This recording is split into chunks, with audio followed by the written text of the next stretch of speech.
주님을 아는 것이 우리의 힘입니다. 한 주간도 평안하셨습니까? 오늘 우리는 C.S. 루이스의 순전한 기독교 제3부 그리스도인의 행동 중 마지막 주제인 믿음에 대해서 함께 살펴보겠습니다. 그리스도인들은 대략 두 가지 의미 또는 두 가지 차원에서 믿음이라는 말을 사용합니다. 첫 번째는 믿음은 일련의 진술을 믿는 것입니다. 두 번째는 모든 것을 그리스도께 맡기는 것입니다. 차례대로 하나씩 알아보도록 하겠습니다.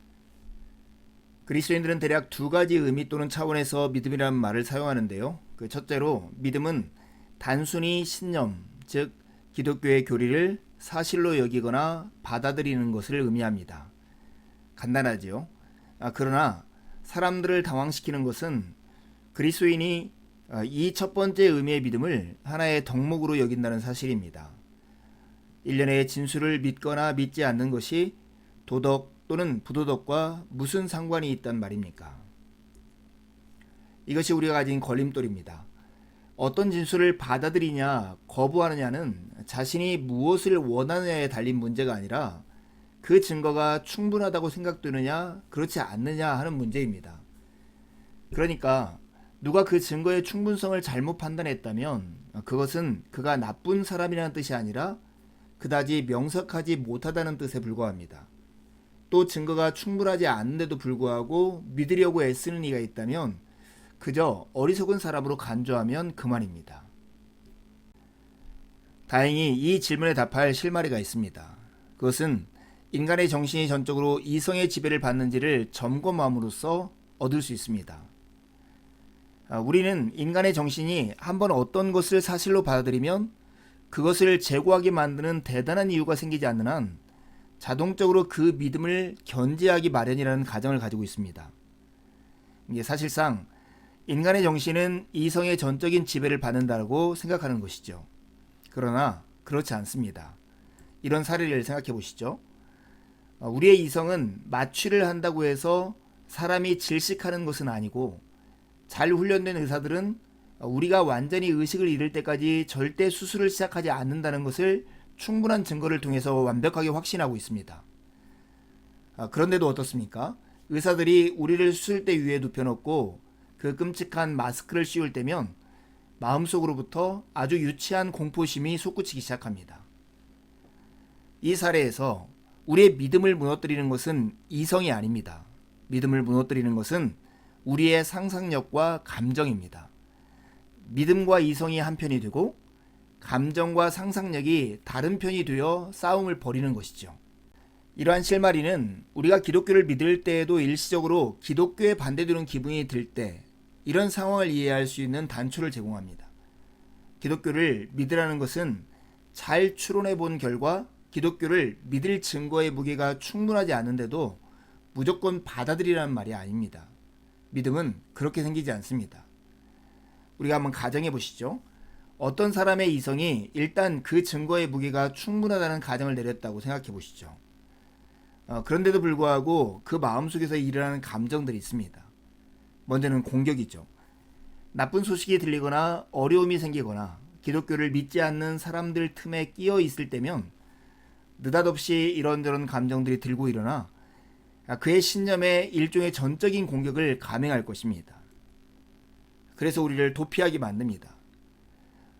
그게 아니라면 여자를 찾고 싶거나 거짓말을 하고 싶거나 자신에 대한 만족감이 들거나 조금만 부정직하게 하면 약간의 돈을 벌 수 있는 기회가 보이는 순간들이 찾아올 것입니다. 즉 기독교가 사실이 아니라면 아주 편했을 상황들이 닥치리라는 것입니다.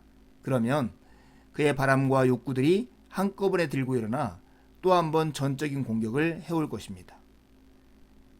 이것에 동의하십니까? 이런 의미에서 믿음의 첫 번째 의미, 일련의 진술을 믿는 것이 믿음이라면 이 믿음을 이렇게도 표현할 수 있습니다. 기분이 바뀌어도 받아들이는 것을 끝까지 고수하는 기술이다. 여기서 사용되고 있는 의미의 믿음은 아무리 기분이 바뀌어도 한번 받아들인 것을 끝까지 고수하는 기술입니다.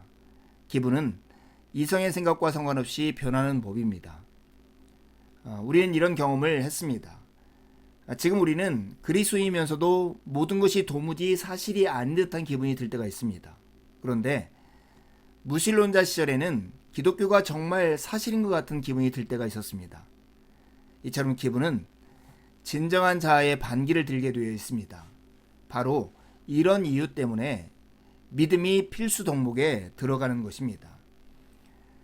기분을 어디에서 하차시켜야 하는지 모른다면 건실한 그리스도인이 될 수 없을 뿐만 아니라 건실한 무신론자도 될 수 없고, 그날의 날씨나 소화 상태에 따라 신념이 좌우되는 줏대없는 인간이 될 수밖에 없습니다. 그렇기 때문에 우리는 믿음의 습관을 들이기 위해 훈련해야 합니다. 믿음의 습관을 훈련하는 두 가지 방법이 있습니다. 첫 번째 단계는 사람의 기분은 바뀌게 마련이라는 사실을 인정하는 것입니다. 그 다음 단계는 기독교를 받아들인 이상 날마다 조금씩이라도 시간을 내서 그 주요 교리들을 찬찬히 정신에 새겨나가는 것입니다. 매일 기도하며 성경과 경건 서적을 읽고 교회에 나가는 일이 그리스도인의 삶의 필수적인 이유가 바로 여기에 있습니다. 우리는 우리가 믿는 바를 지속적으로 상기할 필요가 있습니다. 가만히 내버려 두는데도 정신 속에 살아남을 수 있는 신념은 없습니다. 신념은 계속 북돋워 주어야 합니다. 이제 믿음의 두 번째 의미를 나눌 차례입니다. 그것은 모든 것을 그리스도께 맡기는 것입니다. 두 번째 의미에서의 믿음의 문제는 기독교 도덕을 실천하려고 최선을 다했는데도 실패한 후에야, 또 설사 실천에 성공했다 해도 그것은 원래 하나님의 것을 돌려드린 일에 불과하다는 사실을 발견한 후에야 비로소 대두됩니다. 다시 말해서 자신이 완전히 파산했다는 사실을 발견한 후에야 대두되는 것입니다. 다시 한번 말하거니와 하나님의 관심은 우리의 행동 자체에 있지 않습니다. 그의 관심은 우리가 일정한 특성을 가진 피조물이 되느냐 하는 데 있습니다.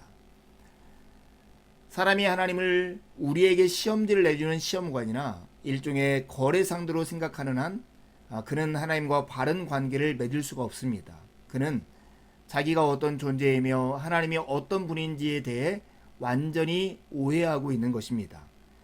그는 자신이 완전히 파산했다는 사실을 발견하기 전까지 하나님과 올바른 관계를 시작할 수 없습니다. 그렇다면 자신이 하나님의 법을 지킬 수 없다는 것을 발견하는 방법이 있을까요?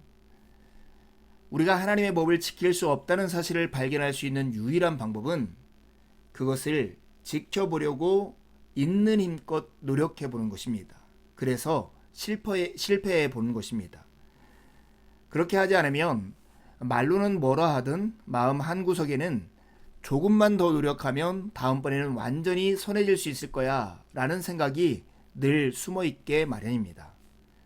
그러나 이 모든 노력은 하나님을 향하여 당신이 이 일을 하셔야 합니다. 저는 못합니다. 라고 고백하게 되는 그 지극히 중대한 순간까지만 우리를 인도해 갈 수 있습니다.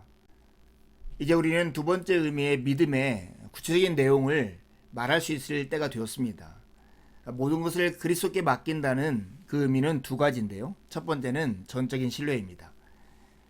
그리스도인이 하나님에게 모든 것을 맡긴다는 것은 그리스도를 전적으로 신뢰한다는 뜻입니다. 즉 그리스도께서 사람으로 태어나 십자가에 못 박혀 죽기까지 실천하신 완전한 순종의 삶을 우리 역시 어떻게 해서든지 살게 해주신다는 사실을 신뢰한다는 뜻입니다.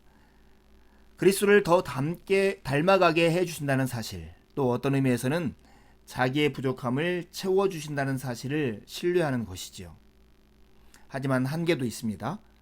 문제는 자기가 지금껏 해온 모든 일과 할 수 있는 모든 일이 아무것도 아님을 인정하는 지점에 이르기까지는 이것이 어렵다는 것입니다. 모든 것을 그리스도께 맡긴다는 것의 의미 두 번째는 적극적인 순종입니다. 또 다른 의미에서 볼 때 모든 것을 그리스도께 맡긴다는 것은 노력을 포기한다는 뜻이 아닙니다.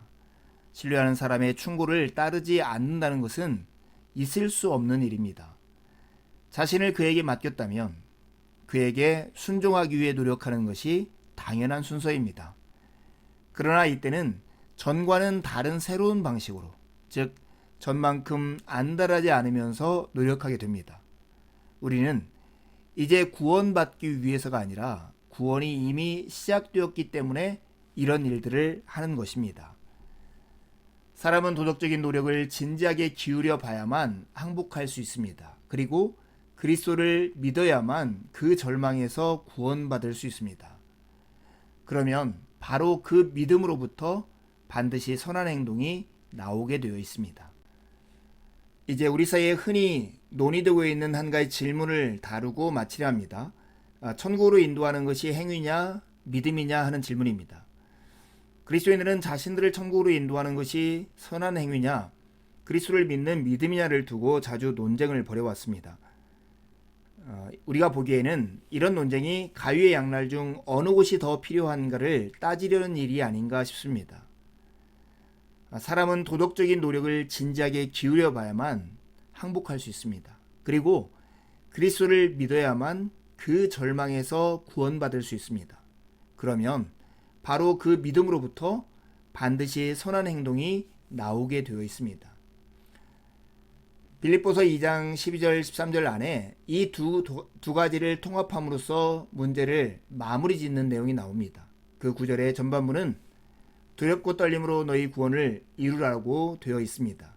이것만 보면 마치 모든 것이 우리와 우리의 선행에 달려있는 것 같습니다. 그런데 후반부는 이렇게 이어집니다.